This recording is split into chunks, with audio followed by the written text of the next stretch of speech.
welcome everyone to South Hebron Hills, a watch conversation on the ground, Jewish solidarity with Masafer Yatta. My name is Gilly Getz. I'm one of the co-founders of South Hebron Hills Watch. We are a group of volunteers, mostly Jewish Israeli Americans, who work to amplify, raise awareness about the struggle of the Masafer Yatta farming communities facing occupation, daily settler and state violence, and the largest forced expulsion of Palestinian people from their homes and lands since 1967. We encourage members of Congress, the American Jewish community, and Israeli Jews to learn about the reality in Masafer Yatta, go visit and see with their own eyes, and speak up against it in the hope of helping create enough pressure and prevent the looming expulsions, ongoing increased home demolitions, and Israeli settler violence. Please follow us on Twitter, Facebook, and look out for our following email about this conversation with more information.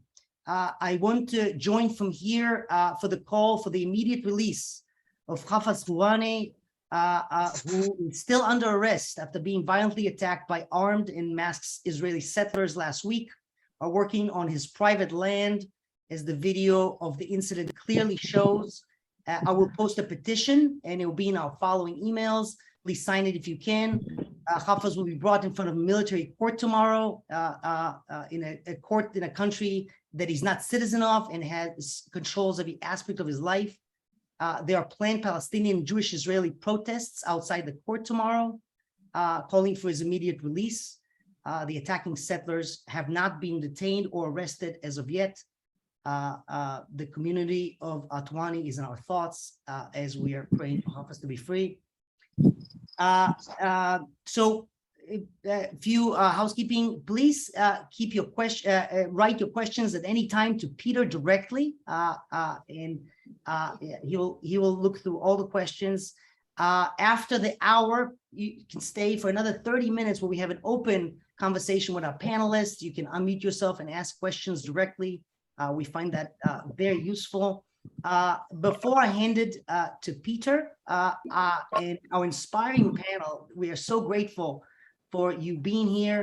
I'd like to show a few minutes from the beautiful film by Israeli Social TV, one of our panelists, Nomi Nu, helped make, about the women of Masafer Yatta. Let me share the video. 1 second. Here it goes. 1 second. Technical problems, but here it is coming in right now. There you go. Share. Let me know if the sound is good. And here we go. مش تبالش انا اسوي بروفا.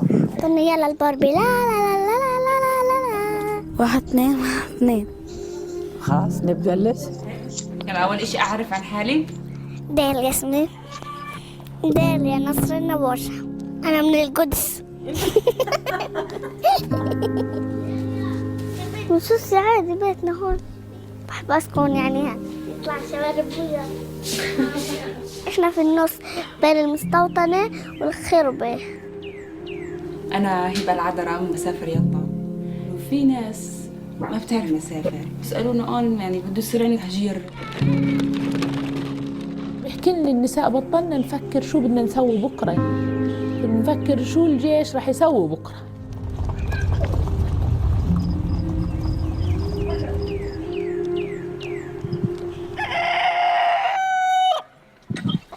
السلام عليكم. ربيت أولادي، يعني كنت عايش في غرفة لأنه الاحتلال بيمنع إن نبني بيوت، يعني عشت في غرفة واحدة 14 سنة. أم محمد من عيلة درب جندي. اسمي زهرية، وجبت أولادي كلهم هين في المغارة، وأجونا اليهود وهدوا الخرب، هدوها كلها على الآخر ما خلوا ولا إشي. بعد ما عمرنا وخلصنا قبل ما نحط الغنم في الصير ننيمها، بعد ما خلصناها أجانا قرار نرحل. ماجدة بدهم يستخدموا التدريب عشان يهجروا سكان مسافر يطا. هدوا بيتي، كان إلي بيت جنود جايين يهدوا وروحوا.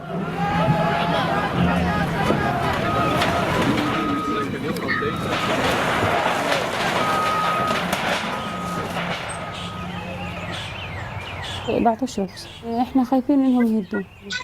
مرات بس اقول في تخيلاتي هيك بقول يعني هم طخوا ابني بدهم يهدوا البيت بيهدوا. انت كنت موجوده؟ كنت موجود. لا بحكي لي يوم ما الجيش اجوا 10 فيهم، تراهم بيجوا الحين بعضوا تخطيط بغيباني في برقصهم. فشوي زين هي بتقول لي اختي ياما هارون راح. فانا على طول دشرت كل شيء، والجندي هذاك صار يسحب في الموتور، هذا راح صار يسحب في الموتور.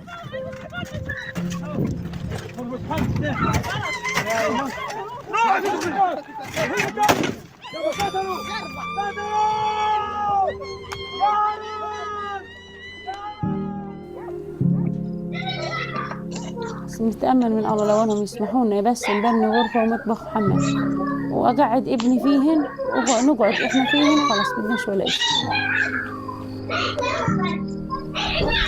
بدي زي أبوي أصير أسوي زي أبوي. هم ما بيهجروش في يوم واحد، وراح كيف تدريجيا يصير التهجير، ينغص حياة الناس هان مشان الناس تترك لحالها يعني. انه قرار التهجير للمسافر من ال 85 طبقوه في 2020. المستقبل غير آمن وغير هادي يعني. يخلوا الفلسطينيين يكونوا في دائرة، انهم يكونوا مضايقين عليهم، مش بس راح يأثر على المسافر او على الخليل، راح يأثر على الضفة الغربية، راح يأثر على فلسطين كلها. رغم الخوف والمعاناة والصعوبات كلهم تعلم والحمد لله. وهاي نحن قاعدين كيف هالطور، والله صعب، اقول لك مش صعب والله صعب، بس احنا ما بنطلعش.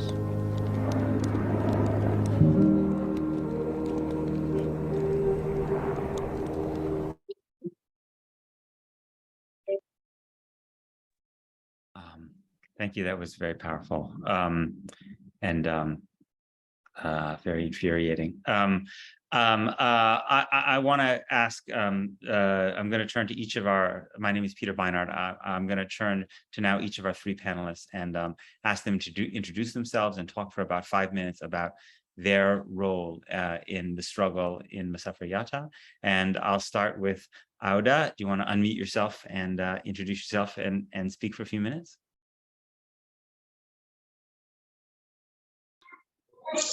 Hi guys. So good evening to everyone. Do you hear me well? Yes. Okay, thank you.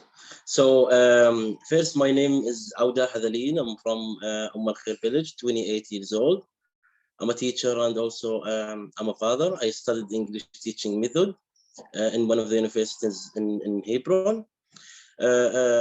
First, I'm really happy to be with you guys tonight. I'm really glad that we are making this and we are talking about the situation for the people who don't have clear vision about what's going on. Thanks for the organizers who organized all of this event and gathered all of us together. It's really appreciated. Yeah. So today, I'm not going to talk about myself and just my people. I'm going to talk about all Masafer Yatta. So Masafer Yatta, it's Palestinian villages, more than 30 Palestinian villages, and it's a big. I mean, the land is big. They are not small villages, close to each other. The land are really big. And the people who are really living in Masafer Yatta, they are facing oppression and they are facing really hard times from the Israeli occupation, not from months ago or a year ago. No, they are living in under hard situation since years. So in the South Hebron Hills, the Israeli settlement, most of them started in the 80s. And when these settlements started, they were they started to attack the people or to let the people suffer by 4 main different ways. First, as any occupation, they started to steal the land. They stole a lot of Palestinian land, and it also continuing. And the electricity, the water, the people who are living there, they are not like even able to get electricity like anyone in the world. And also the water, it's really like a big problem. And also the settlers attacks, which like the people are facing here, which like went to a crazy level. And we all saw what happened with Hafez Hurani, like from Twali. Like the settlers attacks went like to really a crazy level. And even though like we the people here, we have experienced that like the occupation can kill people, and we really lived that here in Al Khair, and we lost like one of our people. But we hope that it will like suspense, or like it will be stopped. But we see every day that they are attacking like more and more people.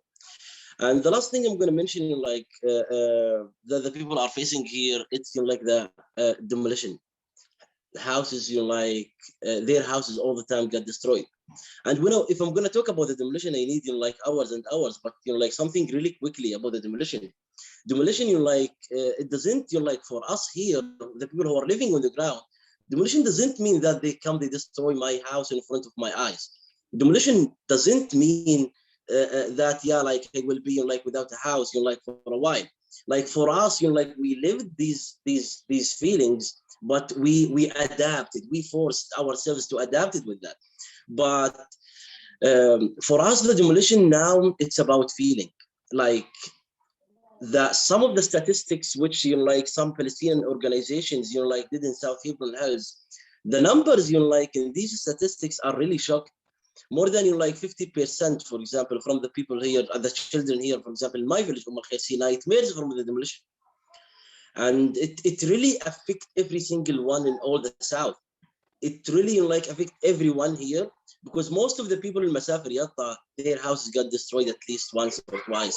And we all heard exactly the last decision, which like the Israeli court declared to evict eight Palestinian villages. And we all know what that means. That means if they succeeded to evict these 8 villages, this means what's next? What's the second level? These people lived the Nakba twice, in 1948 and 1999. And now they will like live the Nakba again. Yeah, so this is like something like really quickly, without like details about what are the main problems which the people are facing here. And yeah. Thank you for giving me the space to tell you these things, and we'll say more and more. Thank you. Thank you for that, Auda. We'll come back to you. Noor, do you want to talk a little bit about how you came to this struggle in Masafer Yatta? Yes. So hello everyone. It's nice to be here. So my name is Naomi Noor Zahor, and I'm from the north part of Israel, Palestine. And for me, I found myself in the area of Masafer Yatta. I come from the field of teaching languages. I am a teacher for Hebrew and Arabic, and also for music. But for me, I learned Arabic, and for me, it was very frustrating always, like the process that I was going through. And I felt that there is no place that actually combine between activism and learning language. And for me, it's very clear that learning Arabic as a Jewish Israeli is very political. And there are lots of places they teach Arabic, but they do it in a very like superior way. They learn about the Palestinians. It's not together, not within. It doesn't like relate to the situation we live in. And then together with some more friends, we decided to create a course that it's a combination between a few things. It's also like, it's an intensive Arabic course that took place in Masafer Yatta. And also there were like few women from the villages that became the teachers. They were teaching the students, and also we lived there. And one of the main things was to use our privilege, because we live in an apartheid state, and I have more rights than the Palestinians. And I can do more things than Palestinian, including documenting and like reporting from the field. And my voice, unfortunately, it's hard to say it, but my voice will be heard much more than the voice of Palestinians. So it's like a way of use our privilege to make more to put more spot and to try to get more attention to the situation there, which is extremely hard. Like I already spoke about the settlers attacks and the army demolitions and everything that is being happened. It's extremely like, it's getting really bad as well. And for me, I think that combine like a struggle of like being together and to fight for things and learning the language is crucial. Like I can't go somewhere and help the people. Like it's not helping the people. It's also, I see it as like it's responsibility I have to my country. Like I love my country and I want to fight for it. And it's my problem as well. So for me, like it's a must. We need to learn Arabic. We can't just go there. And for many years, activists went there and they didn't know how to speak or to communicate. And it's really, it's a problem because many of the people there, they don't actually speak English, neither Hebrew. And it's also a way of like changing something really deep from the inside. And so for me, teaching languages is a way of activism, and I can talk for like lots more about it, but we'll keep it for later. Zach, I wanted to turn to you. Maybe you could just introduce yourself and talk about what brought you to Masafer Yatta. Sure, yeah. Thanks, everyone. It's just a real honor to be with this group today of inspiring thinkers and activists who I'm always learning from. So really good to be in conversation with you all. Yeah, so my name is Zach Whitus. I'm the Young Leadership and Education Coordinator at the New Israel Fund.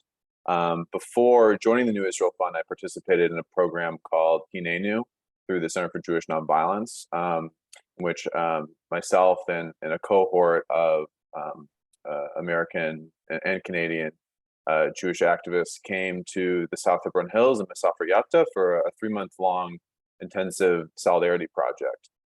We rotated between a few villages in the area, including Masafer, where Auda lives, Atuani, and Susia. And every day we woke up and we did various solidarity actions, different forms of solidarity work, such as accompanying Palestinian shepherds who are having their grazing rights infringed upon by settlers, as well as military.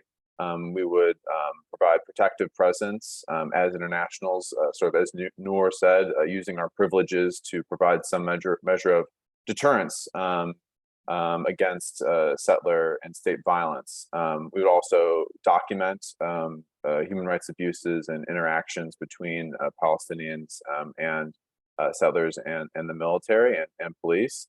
And then we would also share stories out with the wider world. One of my roles during Hinenu was running the social media. So I was concerned with gathering materials and putting out updates on a regular basis out to the wider world to get these stories out. Myself, I had first visited Israel Palestine only in 2018. And before that, I had just been learning about the Israeli occupation from afar. At first in high school, then in college. Really relying on the work of B'Tselem and other organizations that provide, create these reports, and sort of studying things in a more removed way. From Michigan, where I grew up. But I had this real desire to connect in a more personal way with the social struggles that were happening. And I had the opportunity in 2018 to come to live in Jerusalem and participate in a different program. That program enabled me to do volunteer work in the Jordan Valley, another part of the occupied West Bank, doing similar work, accompanying shepherds. And it was through seeing the power of solidarity activism based on personal relationships. At that time, it was personal relationships between Rabbi Arik Asherman, who's a mentor to me, and the Palestinian communities that he's worked with for years and years, and seeing how the activism really has a more resonant impact when it is based on those person-to-person, face-to-face relationships.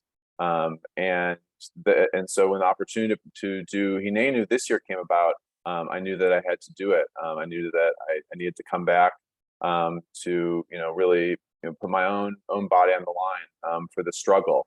I feel as an American Jew that I'm implicated in the human rights abuses of the Israeli occupation, both because Israel is the state of the entire Jewish people. It is not a state of its citizens, but does what it does in the name of Jews everywhere. And we certainly see, as we saw in the video just now, the victims of these abuses perceive them as attacks from Jewish people, unfortunately. Referring to the settlers as the Jews, and so I myself feel implicated in that, and feel I have a responsibility to disrupt that harm, as a Jewish person, and also as an American, a citizen of a country that sends Israel $3.8 billion in military aid every year. There's real material as well as personal and communal relationships that are at stake for me. Thank you. So I want to encourage people to put questions in the chat, and I will start to incorporate some of them into our conversation. Auda, are you still with us? Yeah. Great. So Auda, I wanted to ask you a little bit about what the benefits are of having Israeli and internationals come to work in solidarity with Palestinians in Masafer Yatta, and also what are some of the challenges? What are some of the pitfalls or potential problems of having outsiders, many of whom may have their own biases, or may have a certain privilege, or may not always entirely understand the situation? Can you talk a little bit about those relationships? Yeah, thanks for this question. First, like one point I'm gonna just to clarify. Yeah. Like for the Palestinians to be a human rights activist or like to be a peace activist, it's not an option. Like you find yourself in the middle of the conflict, and you have to do something for your community, and like you have no any other option that I'm not gonna do this, because like this is your daily life. You will live this, even like if you will not like give it more attention, but you will be involved in a way or another. And activism in general, like for the international activists and the people who are doing solidarity, like with us, we really appreciate that so much. For one thing, because they have the decision if they want to join this activism or not. This is not their daily life. They can like live their life without all these like horrible news every day. They can live their life without like getting attacked, like from the settlers or from the soldiers. So like we really appreciate that, because like the people who are doing activism, I mean like the international, not the Palestinians or the Israelis, these people, they decided like to come to be in the solidarity with the Palestinians. And one thing which is really important for us, like the Palestinians, especially in Masafer Yatta, there is like solidarity with the Palestinians, and there's act for justice for the Palestinians. Like anyone can be in solidarity with the Palestinians, like by saying like I'm against what's happening, but what can I do? And this is also like we need people to be in solidarity with us. But what's more important, that when you act, when you do something for this like conflict, and do something like for the Palestinians who are on the ground, like our friends, like the Israelis and the internationals who are doing like activism with us. Like these are people who decided to come and to throw themselves in the middle of the conflict with us, the Palestinians. They lived with us months, and they were like in the first line, hand by hand with the Palestinians. And this is something like really great. And for sure, like they faced a lot of challenges. Like one of them is the language. I mean, we the Palestinians, like who speak English, like in Masafer Yatta, we are not a lot, as Noor mentioned. I mean, like in every village you will find like 4 or 5 people, maybe like 1, 2 who can speak like really good English, and the others like they have like words. And the rest of the people, especially the old people, the people who have like who lived the history, who lived like the attacks more than anyone. I mean, like the previous generation, they don't have like the English language. And when we get like activists here, I remember like when we get like Haneno and the Israeli groups here, like to live with us 3 months, and like to be with a shepherd, and like to do like a rapid response for any attacks and for anything. I mean, in the beginning with the Palestinians, we didn't think that they will be able, like to learn Arabic and to get, like the Arabic. But after that, like nowadays, for example, I mean, like even like it's not a lot, but the number of the people who are, like speaking Arabic or like can understand Arabic from, like the internationals and the Israelis are really, like increasing, are going up. Even, like it's not so many, but at least we are doing, like a good process. And another thing, like with the Palestinians, so like yesterday, for example, I lived something that I will not forget. When, like the Israeli occupation, like raided my house here, and they were, like interrogating me. And suddenly, like our international friends, they came, they were, like in one of the villages in Tuane, specifically, they were in Tuane. So they got a phone call. So immediately they came to my village. Yesterday, like even like I know that before, but yesterday it was a big example in front of my eyes, how the Israeli soldiers deal with us when there is no internationals, and how they deal with us if we have people, internationals or Israelis, who can film. So they were dealing with us in, like a really hard and tough way. And they prevented anyone to film. Anyone from the Palestinians, they prevented anyone to film. They were taking IDs and, like doing a lot of things here. But when our international friends came, I'm not saying that, like these activists will stop what exactly happening nowadays in the South, or like no, but they will help the Palestinians in many different ways. The most important one is documentation, and like filming, and let the world know about exactly what's happening. And I think, like this is like really important, because believe me, guys, what's happening nowadays, it's the worst since decades, since years. Like I'm 28 years now. I lived, like everything. I lived the home demolitions. I lived, like the settlers attacks. I lived, like the arrest, everything you can imagine. And I also lived when they kill people. But it was, like for like some, like a period of time, then the situation go, like a bit down. But the situation is really crazy in the region since, like the beginning of January this year. Believe me, like you cannot move, like you cannot do anything. You cannot even like work on your land, or like if you will work on your land, you will be attacked. You cannot build, you cannot get water, you cannot get electricity. I mean, we are really dying here. We are really dying here. And the situation is really crazy. I remember, like the first night, like just 2-3 nights ago, the first night, the situation was a bit, like calm in Umm al-Khair, more than the other places. And suddenly, like they published in the media that there is, like a terror attack, like in the Israeli media. Suddenly, like everything, like in the village, turned upside down. And that night, I also noticed that how the difference will be when we have, like an international and Israeli presence in our like places, and also like if we don't have. And another thing which is really important, for example, I'm one of the Palestinian activists, like the others, but I don't speak Hebrew, for example. So when we have people who speak Hebrew, at least they will translate to us what the soldiers and the police are saying, because they all the time try, like to speak in Hebrew. Yes. So this is, like really quickly about these, like the international and the Israeli activists, and like what they are facing here. And thank you. Thank you. Noor, I wanted to turn to you. So you are a Jewish Israeli. I'm curious about the interactions that you have with Israeli soldiers, and maybe also with Israeli settlers. Tell me a little bit about what those interactions are like for you.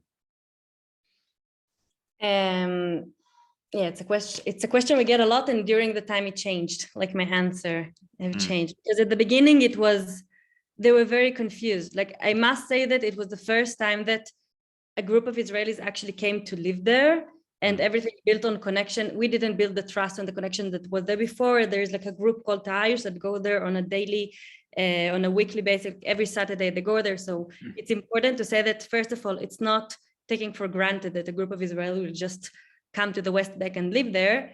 It's very complicated and like sensitive. But at the beginning, they didn't know us. And what is very clear is that I look very similar to them. Like I look like the soldier, I look like a normal Israeli.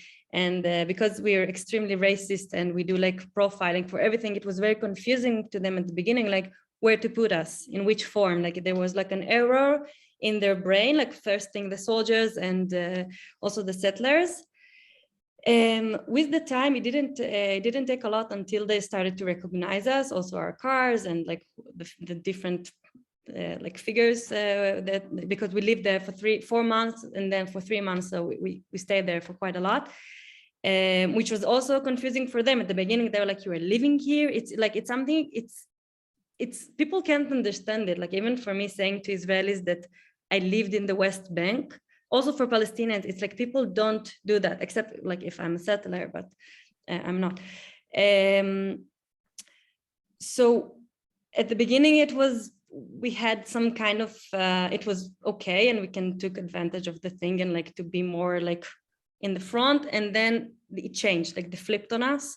I don't know if you say it in English, but then they started like really like targeting us and trying to do everything to prevent us from taking pictures and like taking us to the police all the time. And like it didn't take a lot until they started to behave not the same. They will never behave the same as they do with Palestinians. And also we have like there are two law systems in the West Bank. So I'm in the system of like the Israeli system, so I'm not under a military system. But yeah, they attacked us and they like were really violent with us, and but it is confusing for them. But it's weird. Like I don't know how to say it. It's just like they also, I think it was very important for them to put the category like who we are. So they put it as like we're anarchists, like to demonize, you said, to demonize us, like we are, it's not that we are Israeli or Jews, we are worse, like we're the worst, like we are worse than the Palestinians because we are from our people and we are betraying our people, and like everything that is happening, like also they're like they do publicity, I just like, and they chose the terms how to refer to us, like whenever there is an attack or something, even like they don't say like Israeli, they say anarchists. They're like a group of anarchists. Like I hear them talking in the phone, like the soldiers and the settlers. And I got attacked by settlers. Like I got really hard, like thanks God, nothing really bad happened, but like they knew who we are, they knew the car, like it was very clear we were only Jews, and just like a settler came and smashed our car with rocks.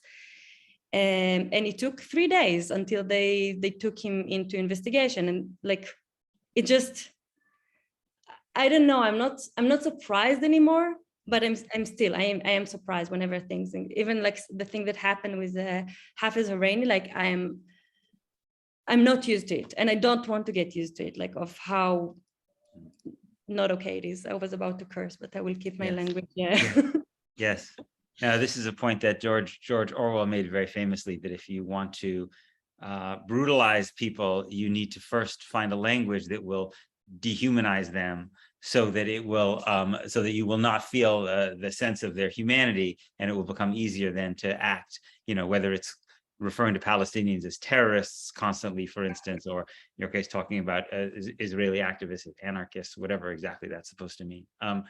Zach, I imagine you've had this experience often of trying to explain to people back in the United States who might have their set of assumptions about Israel and the way Israel behaves, and about Palestinians, about the realities that you have seen.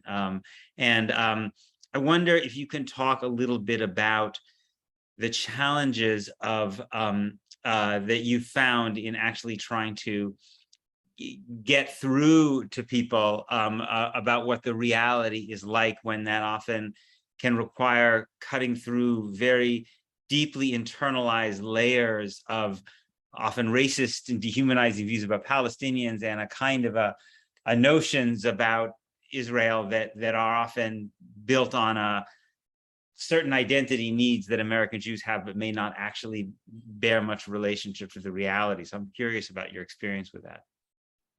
Yeah, Yeah, thanks for the question. I mean, it's a really tough struggle. It's a really tough thing to do, to talk about the reality of the nightmare of occupation with American Jews. I'd say that it's becoming easier for younger generations to talk about it. There's more exposure that we have to the, I think, daily life of Palestinians under occupation through social media and different means. But certainly, even amongst my generation, and I would say more so for older generation, there's a lot of myopia. I think there's tremendous ignorance that there even is a military occupation going on. It's as American Jews, we're not taught about it in our day schools, in our synagogues, in other institutions. For me, growing up in Metro Detroit, I don't really remember even hearing about Palestinians. I didn't grow up in a super pro-Israel Zionist household, but pro-Israel politics was sort of like a culture, like an ambient thing in my community. People going on trips to Israel for after their bar mitzvahs or temple missions there. And it wasn't really until the end of high school, beginning of college, when I started making inquiries on my own, that I even learned that there were Palestinians. And I think when I reflect on it, I think that there are these deep historical narratives that American Jews tell ourselves relating to the creation of the state of Israel and the Holocaust. And I think that most affiliated young American Jews, when they're growing up and going to Sunday school or going to day school, will go to the Holocaust museums, and they'll really, from an early age, confront really traumatic images and stories about the genocide that happened to our people. And it's an incredibly challenging emotional state to put anyone in, let alone a child. And I think one answer to that, that the truth that there was a Holocaust that tried to wipe us out, is that there is today this place called the State of Israel that offers some kind of solace to us and sanctuary. And I think for a lot of American Jews, the State of Israel represents a kind of balancing of the sort of metaphysical scales of history. The sort of ultimate wrong of the Holocaust gets balanced out by the creation of a Jewish state and Jewish sovereignty in this land. And so from there, it becomes incredibly difficult for American Jews to perceive structural flaws with this state and systemic issues, because it challenges this much larger story, and challenges the story, which is a means of people maintaining their own identities and sort of understanding what's happened to us. For me, I think one way that I've been successful, and I see other American Jews, other anti-occupation, anti-apartheid American Jews being successful in getting through to others in our community, is by telling personal stories. Because when you get into the realm of historical argument and going back to the textbooks and things, it often becomes my facts against your facts, and it can be a little bit abstracted. But for me, having now spent significant time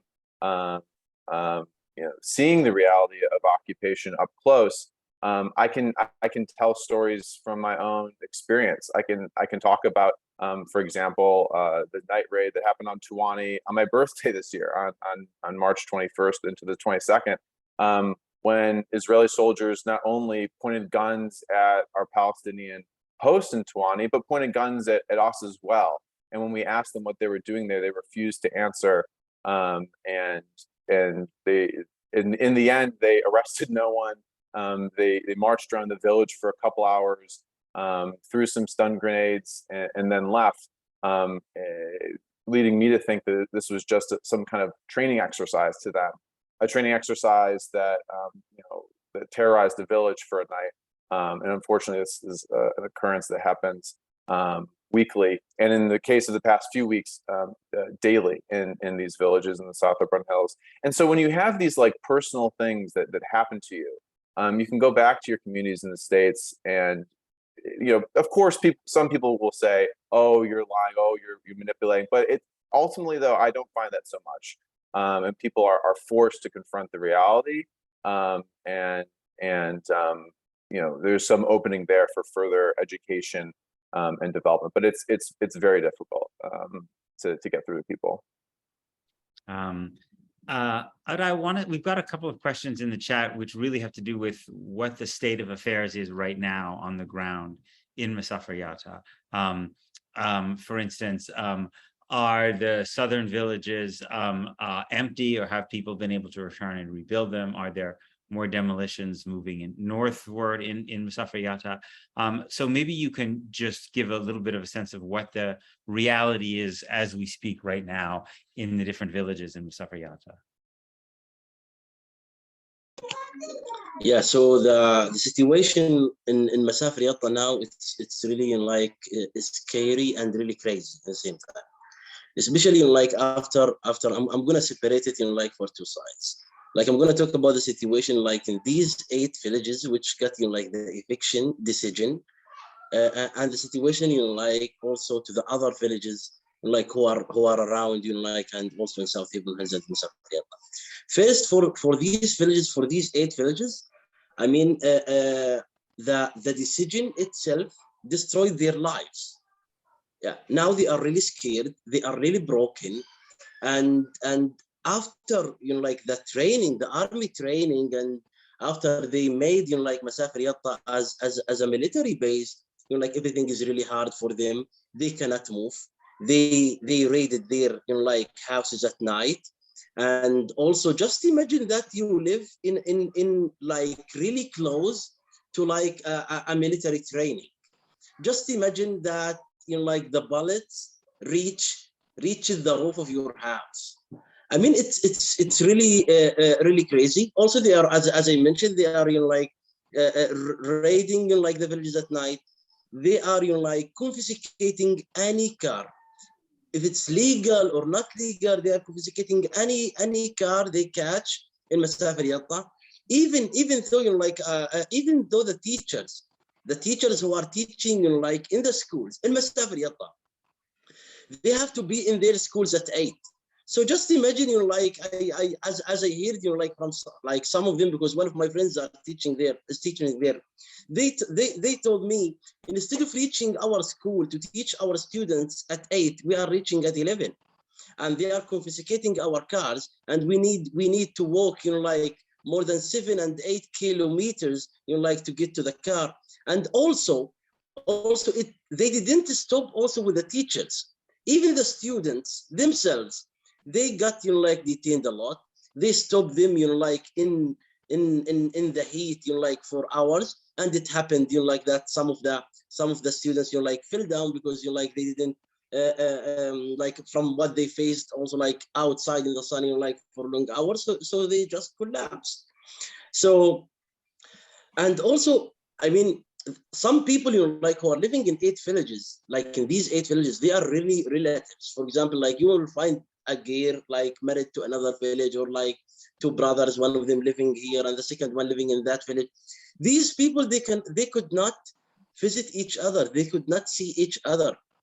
And the worst which is happening there, if they have like an emergency situation, just for example, like just imagine a woman when I give birth in Masafer Yatta, what will happen? So when they have like an emergency situation related like to the health or to the medical like issues, they really like it's really the worst. It's really the worst.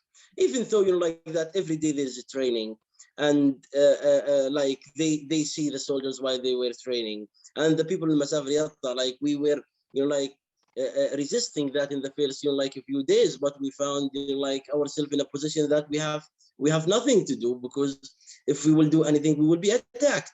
Yeah, so the situation there, I mean, like I wish the words will help me to describe it. It's really unbelievable.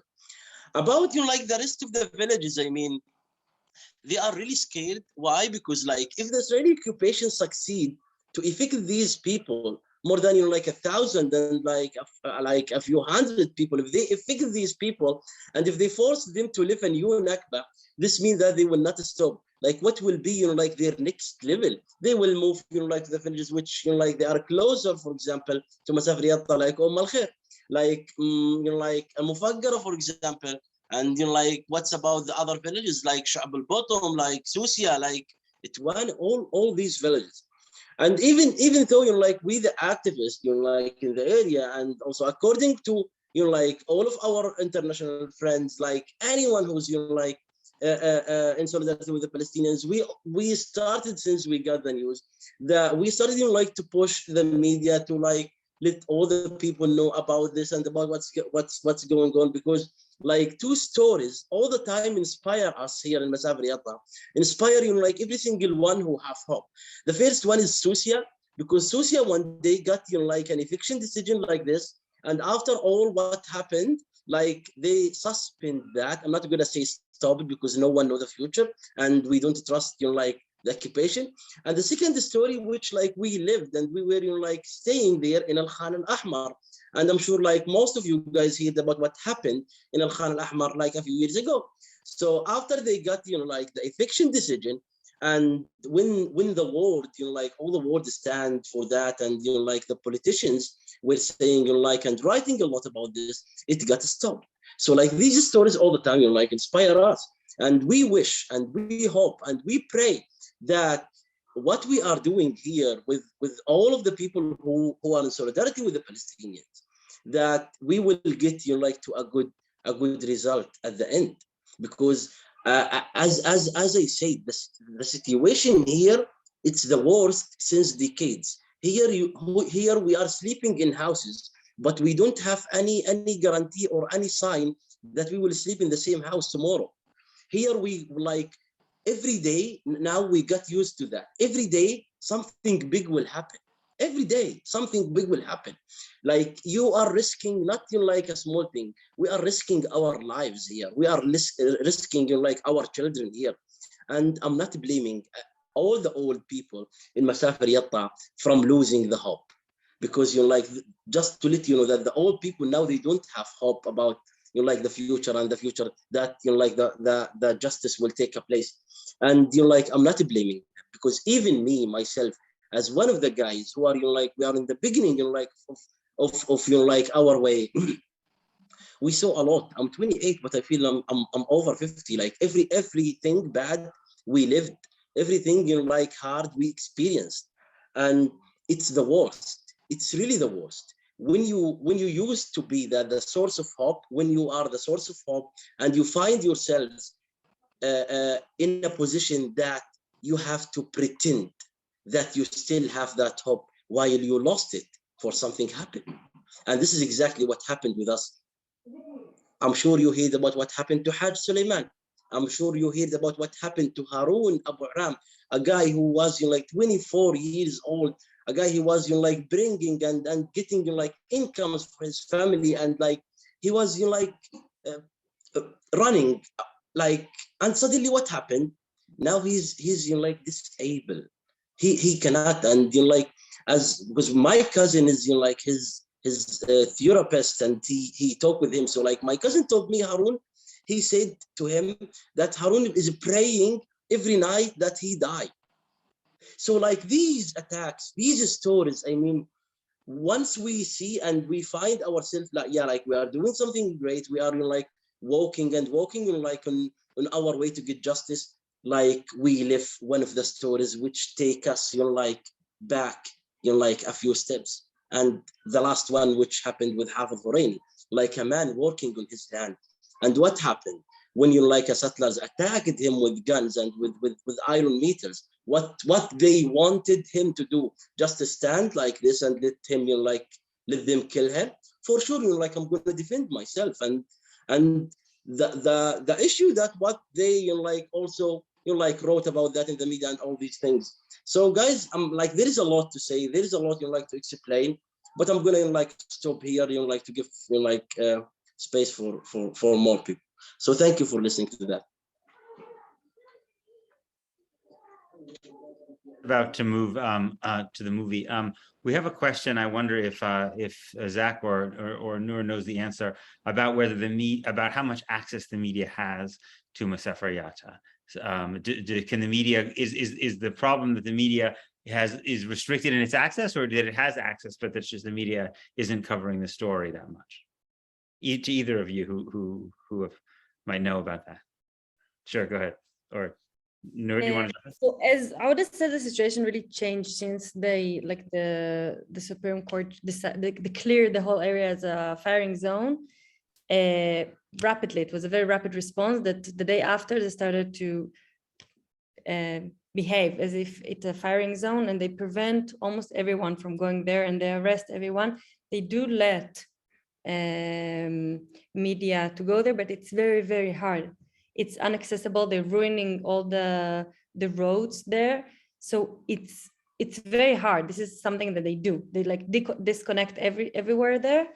And I know that for like foreign media, it's easier than to Palestinian journalists. They don't behave like, there is like very clear rules how they supposed to let Palestinian, like any journalist to come. Like there is I don't know exactly the right, but like any journalist supposed to have the right to come and to document, and they do behave differently with Palestinian journalists and foreign media, and it's hard to get there. Like it's not that the army will be very cool about it if there are journalists coming. It's always like hard. They always detain them. Just now there are like lots of different.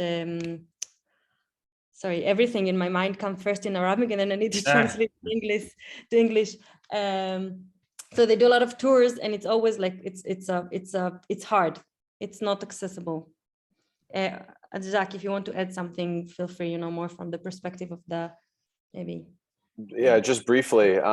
I know that people like Auda and the other Palestinian journalists and activists in the area have been trying to get the international press to cover the issue much more.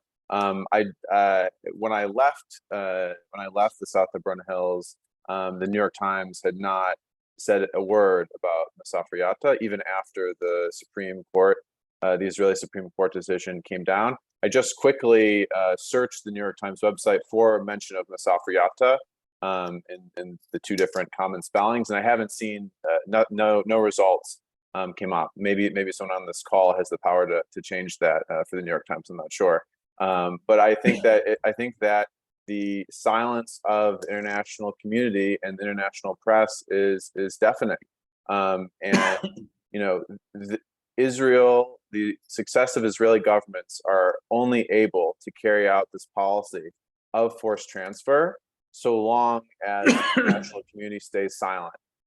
Principally, the European powers and the United States, and journalists with U.S.-based outlets have a responsibility to report on this. You know, I read the New York Times every week. I'm often surprised that some stories make it in there. This story of a pending mass forced transfer is fit to print, and they need to cover it, and they will be responsible for the outcome if they remain silent. Yeah, very well said. We are now going to show a brief clip of a video, and then following that will be a conversation in which, more interactive conversation, which people who are on the call can directly ask questions. I'm going to have to leave now, but you will all be in good hands. Thank you for giving me the privilege of being able to be part of this. Thank you so much, Peter, for being here and speaking for Masafer Yatta and all that you do. We're going to show a short video and then get into the conversation. You can ask to unmute yourself and ask directly the activist. The video is from the Center for Jewish Nonviolence, an organization that really helps American Jews to go to Masafer Yatta and get involved. We'll share the links to register to their email list and all that. Here is the short video. We'll show just a part of it.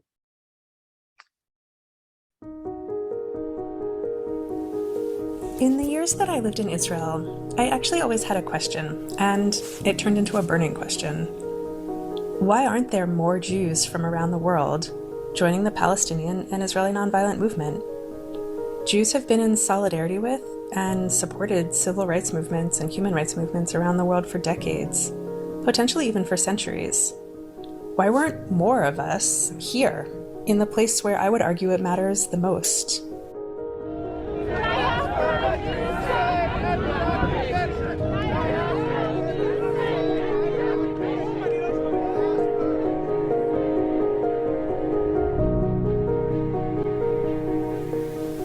On May 19th, 2014, the Israeli army uprooted hundreds of fruit trees and grapevines from Daoud Nasser's family farm. This is a farm where Palestinians and Israelis and Jews from around the world come together. I got a call that this had happened and was asked to speak with Daoud about it with a number of people who had been to his farm. So at the end of the call, I asked Daoud how we could help. He said to me, Alana, it would be really meaningful if you would organize a group of Jews from around the world to replant those trees personally, to say that those bulldozers don't represent your Jewish values. So I asked him, well, when is planting season?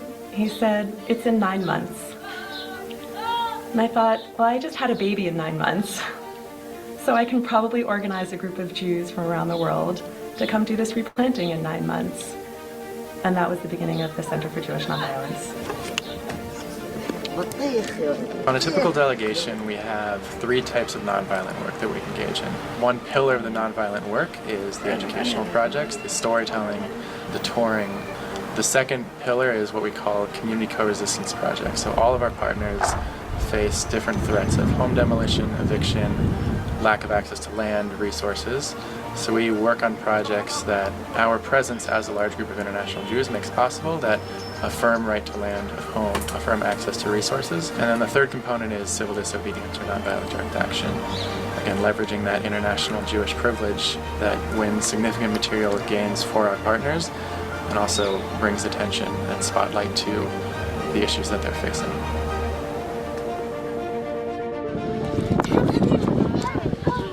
The people have to leave the situation to understand it, not just to hear. I think to hear is not enough. I think it's good and it will help, but to come and to see by their own eyes, it's now there will not be anything between them and the truth. It will just happen, and they will live it and feel it and understand it. So that's what we want, and that's what we need.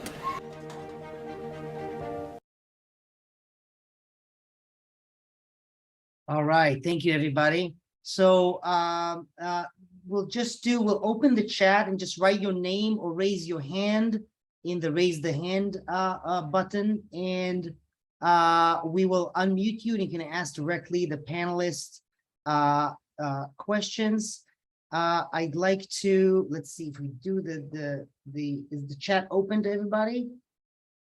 You can actually, if it's not open for everybody, you can just put your name to me, Gilly Getz, and we have a lot of hands raised, so let's get to it. Asher is first. Hi, Asher. How are you? And you can unmute yourself. If you can't, we have to figure this out. So just wave your hand if you can't. If you can mute yourself, and we. Oh, there you go. Can you hear me now? Yes, Asher. Thank you. Hello. It's good to see so many faces that I know and love and miss. I was on the Hinenu delegation this past winter and spring. I'm trying to get a clearer picture of how bad things are, and I guess they're very bad. But for example, I'm wondering what's happening with the children of Tuba. Are they still able to get to school in Tuwani? I'm wondering if the demolitions have started to come to the villages outside of the so-called wet part of the firing zone. Thank you. Anybody wants to take that from the three of you, specifically about the schools and the situation? Maybe Aldo, you can take that. Yeah. First, Abu Mariam, we really miss you. And we wish that we will see you again with us, really soon. First, the situation, as I mentioned, I hope that I have enough words to describe the situation. The situation is really hard, and it's the worst. About the things which you already mentioned about the children of Tuba. So the children of Tuba, that they cannot go to their school if the military army or the military car will not be with them, because they pass from the outpost, and they will be attacked without the army. So since lately after what happened, I saw in some messages from the the Ministry of Education, or like the small one, you know, like in Yatta, like, because we belong to Yatta, like in the education, that so in some days that the children of Toba, they didn't go to their school because the army car, which supposed to be with them, they have something else to do. So the children stayed in their homes these days. And sometimes you're like the army car, like be late. Sometimes you're like they don't come. So it's up, you're like to their mood. But nowadays they are not going to the school in Tuane every day. So like if there is, you know, like a problem in the south, you know, like immediately the military army, you know, like they have their excuse. So like we have something else, so they don't come. So the children stay, you know, like in their houses. About the demolition, the second point which you mentioned, the demolition is really going crazy now, and also the demolition order are increasing a lot.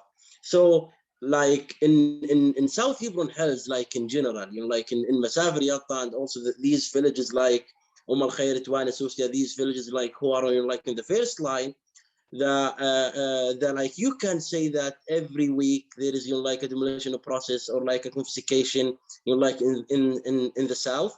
And lately, you know, like they are really, you know, like focusing and, you know, like concentrating in one of the villages it's called Gussa. It's like south of Al Khair, and in that village, you know, like they destroyed, you know, like 2 times, and they gave a school also like a final demolition order. And anyway, you should know that, you know, like the drones for the Israeli Civil Administration and for Regavim, they are, you know, like filming all these Palestinian villages in Masafer Yatta at least twice a week. So for anything, they immediately come and they give, you know, like a demolition order. And now they are, you know, like giving the worst demolition order, which is 96 hours. So in 96 hours, even like you don't have enough time to complain. So the demolition orders and the demolition, you know, like process, the confiscations, arrests, detaining, everything is going, you know, like more than double now these months. Thank you, Auda. Next, we're going to call on Ronald Mendel. And yeah, there you go. You're unmuted. Thank you. My question is trying to move beyond the population of Masafer Yatta, because I think a number of people have talked about the possible impact on other Palestinian communities. So my question is basically, do you think that the policy of the Israeli government is to perpetuate insecurity within the Palestinian population with the ultimate aim of getting Palestinians, quote unquote, voluntarily to leave their community so that the Israeli government or settlers can gain access to their land? Thank you for the question. What are the implications of this to the larger situation of the occupation in the villages? Maybe Noah, you want to take what the implication of these expulsions? I just want to make sure that I understood the question. Did you ask like if it's the policy of Israel, like to evoke, like to take, like to make everyone leave voluntarily from the area? This is the question. Is she asking me to clarify that question? Yeah. I'm not sure that I understood because of the English. Well, if you look at Masafer Yatta, it's a horrific situation. Those communities or villages are being evicted physically by the IDF. But the ultimate impact could resonate beyond that area. So to perpetuate an insecurity in the minds of Palestinians living in Area C. So ultimately, they might say, well, we might as well leave.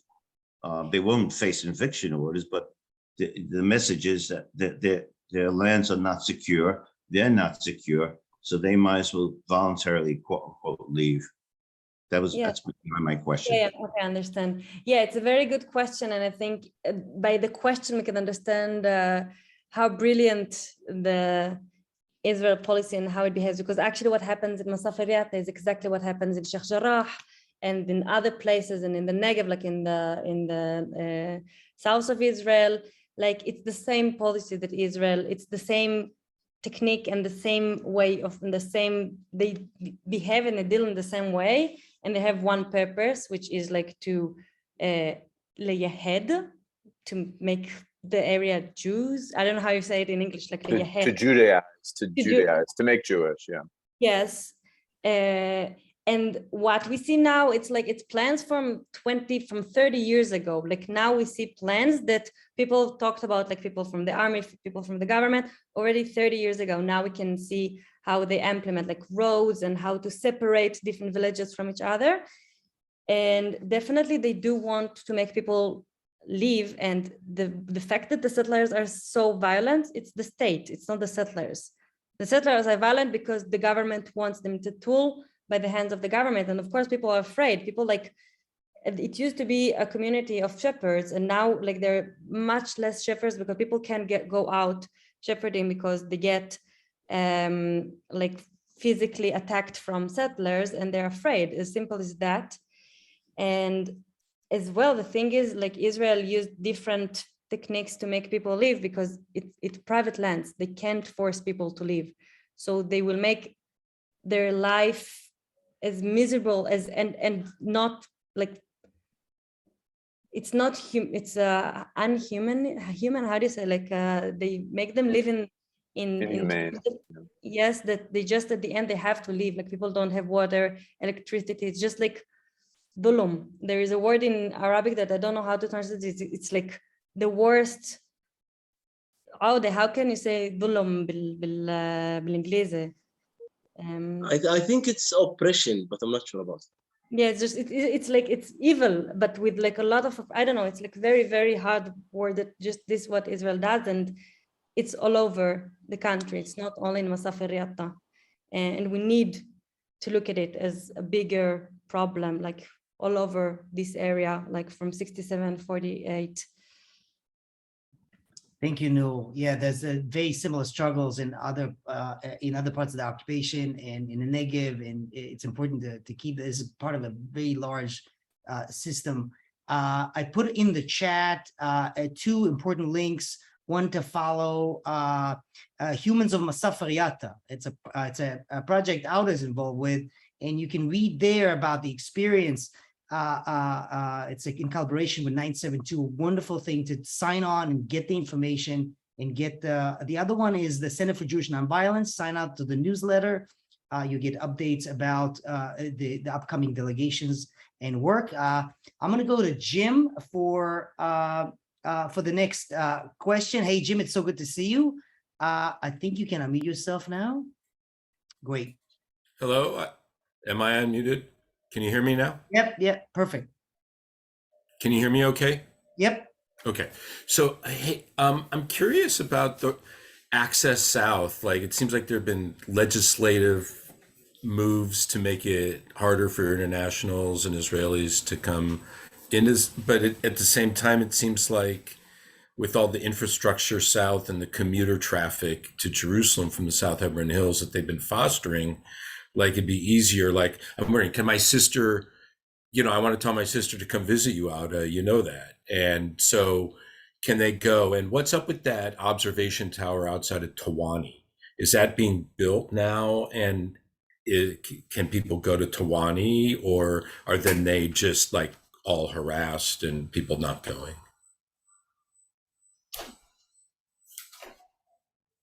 I guess it's direct questions. That's all.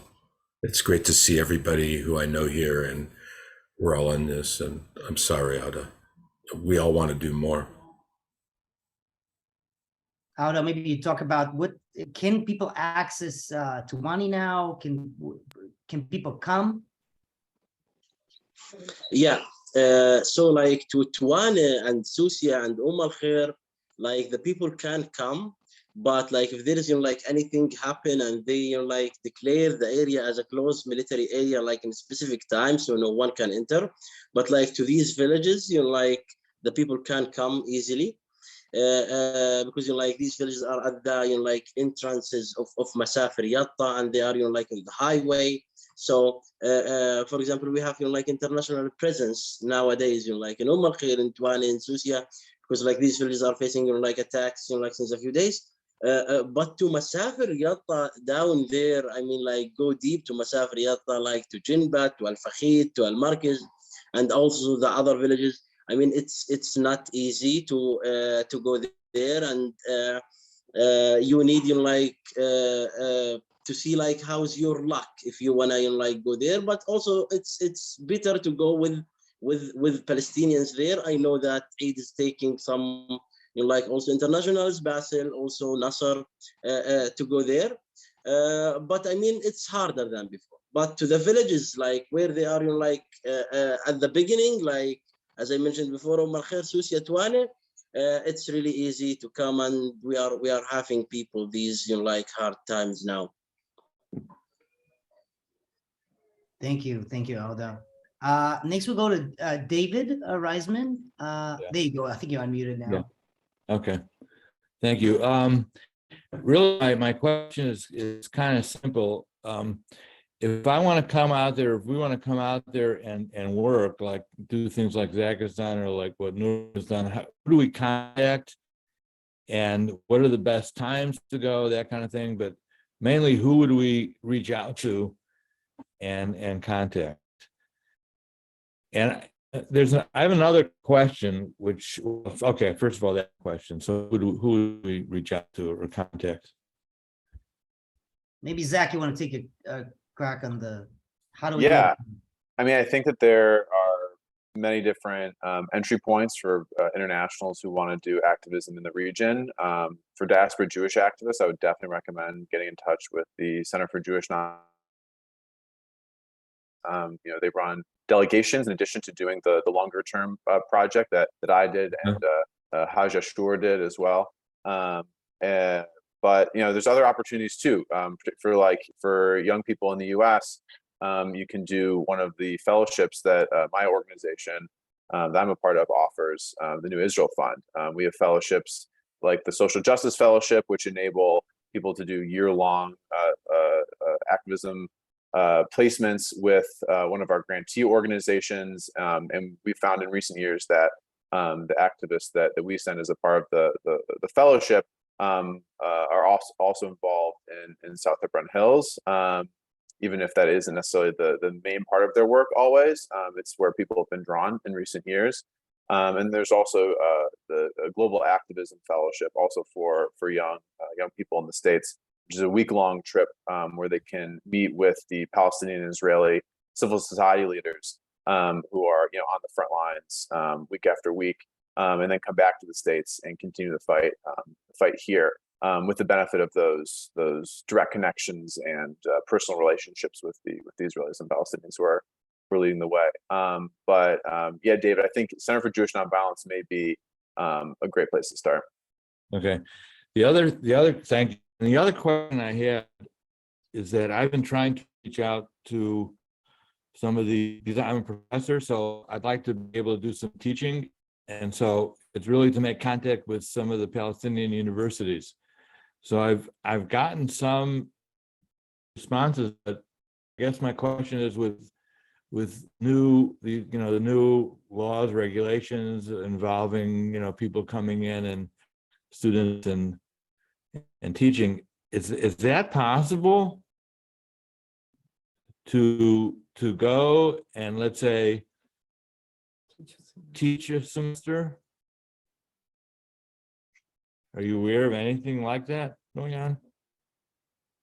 I don't know. I don't know the answer to that question. I do know that the rules and regulations are being negotiated, and when Israel first made an announcement about what the regulations would be, there was international response and criticism, and then they changed what those regulations were.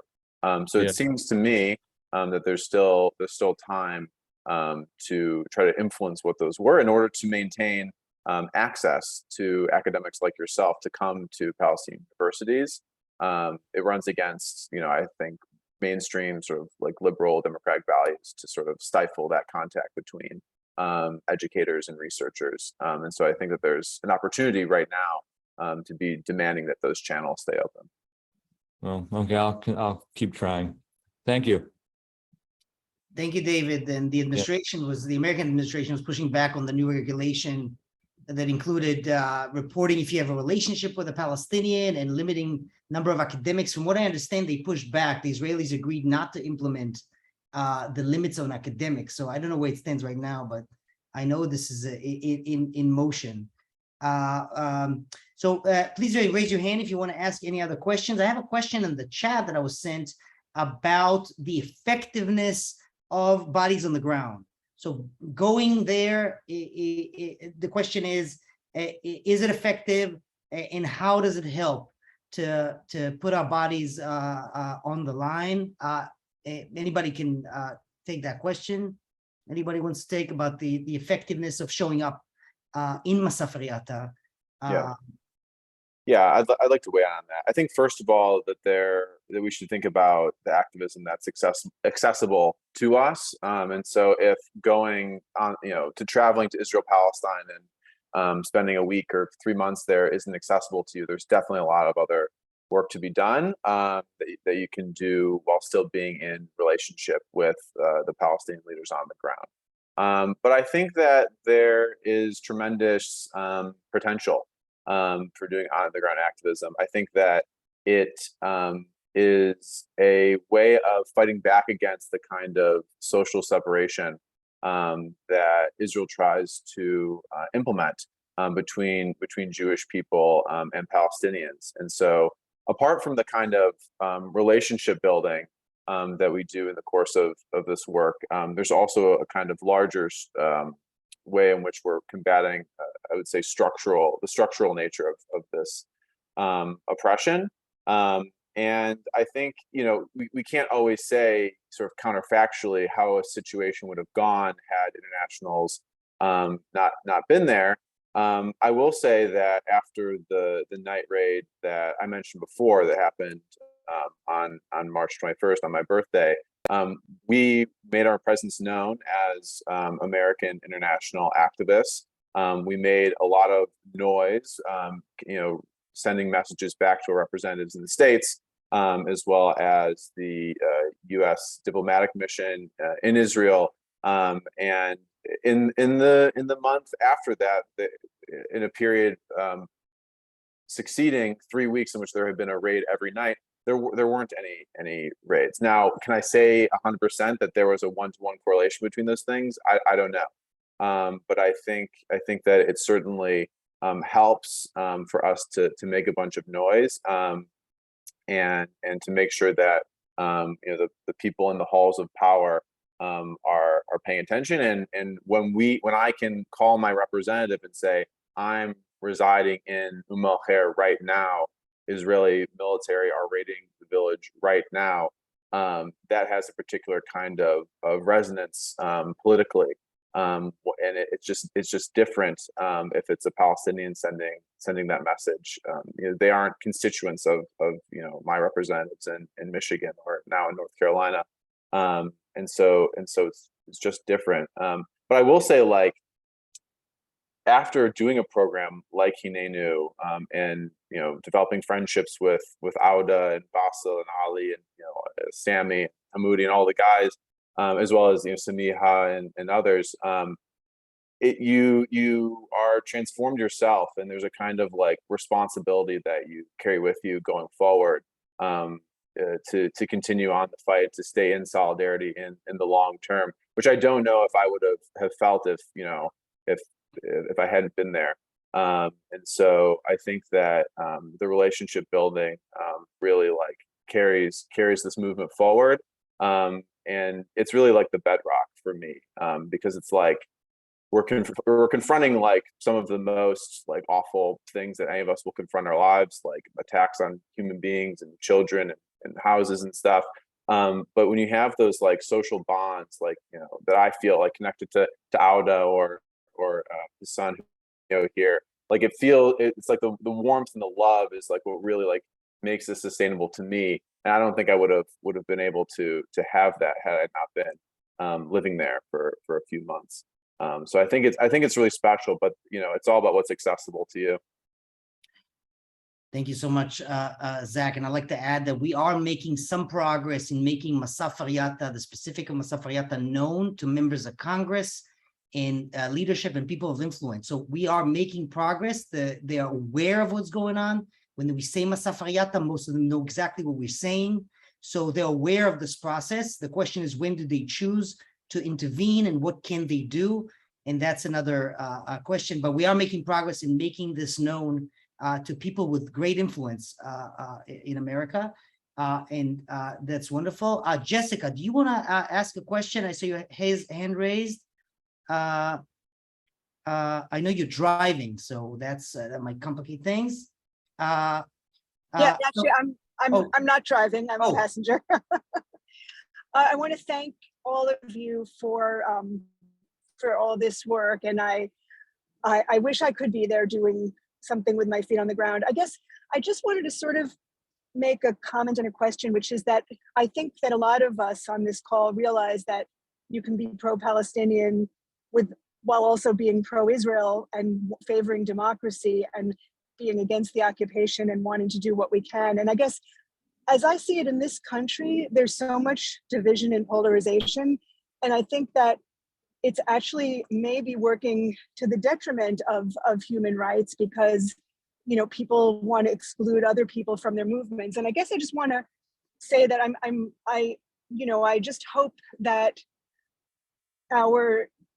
we can do more to try to help the Palestinian people of Masafer Yatta in general to get the justice they deserve and to stop all of the horrible things that are going on.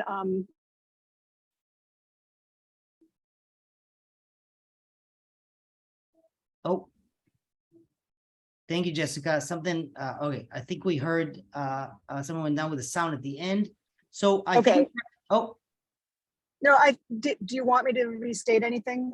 Just the last sentence, we lost the last sentence, but. Yeah, just that I you know, as someone who feels that Israel is doing things in my name as a Jewish person, and I want to be able to fight back against that and support Palestinian human rights. And I guess I'm hoping that this can lead to less division in that people who, you know, like I don't call myself an anti-Zionist, and I know a lot of those who support Palestinian rights do. And I feel like, you know, there are all these divisions that I worry are making it harder to actually support the rights of the Palestinian people, which I think all of us on this call feel are so important, as well as protecting all people from the river to the sea. Thank you so much, Jessica. I think I have time for one more question. And it's a question about co-resistance. The challenges, the question is to know about the challenges and effectiveness in the technique of, and however you just talk about it, and organizing co-resistance. If you can talk a little bit about your experience with that, I think that would be our last question.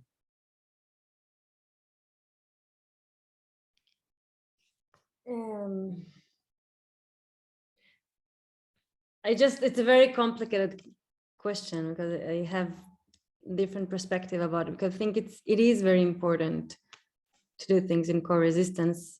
And I think it's very important to point out that I do not resist for the Palestinians. Like, I am maybe the more privileged part of like this struggle. I don't know, but I don't feel that it's me as an Israeli come to resist with Palestinians. I feel that it's like, I understand something about Israel as a state and about its policies and what happened here, I understand about myself and about the history and the meaning of my existence here.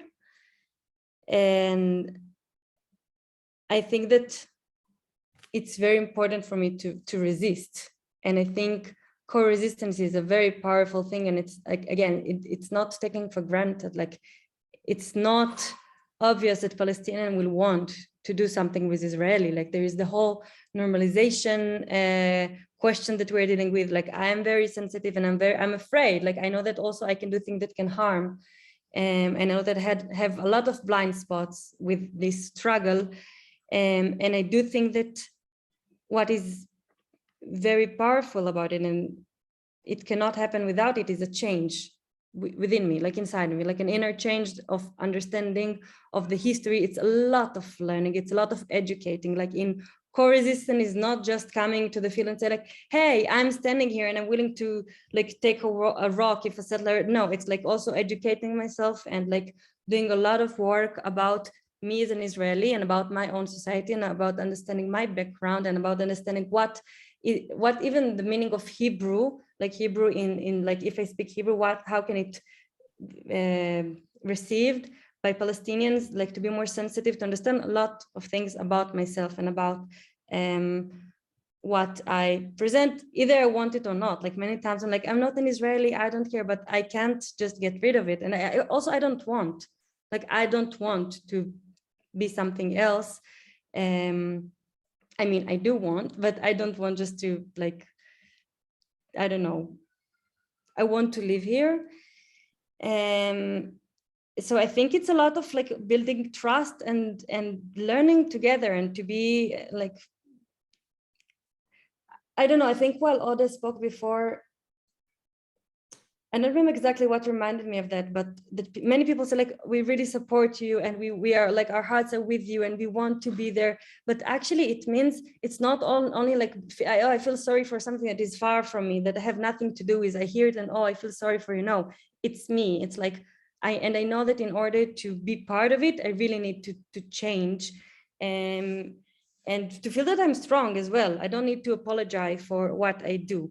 And I feel that we are together against something like a third, I don't know, like something else, that it's not that we're Israelis and Palestinians against something, like we are people who want to see the future in this land, like between the river to the sea. We see something that can happen and I see it together as partners. I don't want to sound a cliche, but I do believe that we need to, each and every one of us, to like do their own work in their community, but also to resist together. So I don't know if it was clear enough. It just, like I said, it's a very complicated question, but I do believe in it.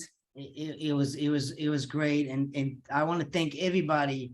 First, I want to thank Auda and Noor and Zach. Thank you for being here, and thank you for all that you do. We love you, and Auda, with our hearts with Khair and Masafer Yatta every day.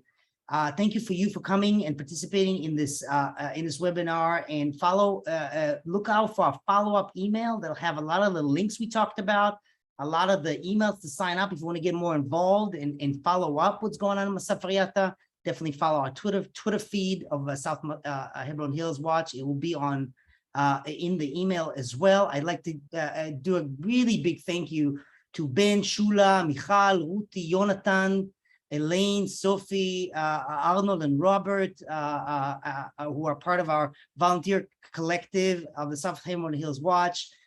We think about South Hebron Hills and Masafer Yatta in every single day. And we'd like to thank you for being here, for showing interest, and for raising the struggle of these communities that has a much, much, much larger implication for Israel-Palestine and for the Jewish people and for the region. So thank you so much for being here. Have a great rest of your day, and we hope to see you in the next webinar we'll do in the future. Keep following our email lists and social media. So thank you so much, everybody, for being here. I hope to see you again soon, and hope to be in Masafer Yatta again soon. And yeah, thank you so much. Thank you. Bye-bye.